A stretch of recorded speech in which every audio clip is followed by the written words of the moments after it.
benchmarking est une pratique très courante dans les entreprises. Ce terme anglo-saxon peut être défini de la manière suivante. Comme on ne sait pas quoi faire, on regarde ce que font nos concurrents et on fait la même chose. Dans la plupart des cas, on ne s'intéresse pas à l'ensemble de nos concurrents. On se focalise sur ceux qui ont le plus de succès. À première vue, cela semble relever du bon sens. Quel intérêt aurait-on à imiter un loser ? Malheureusement, les résultats sont rarement à la hauteur des espérances.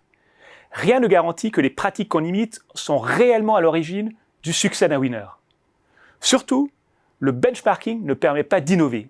Dans le meilleur des cas, il permet de rattraper une partie de son retard par rapport à l'entreprise qu'on imite. Il ne permet jamais de la dépasser. Faut-il alors définitivement renoncer au benchmarking ?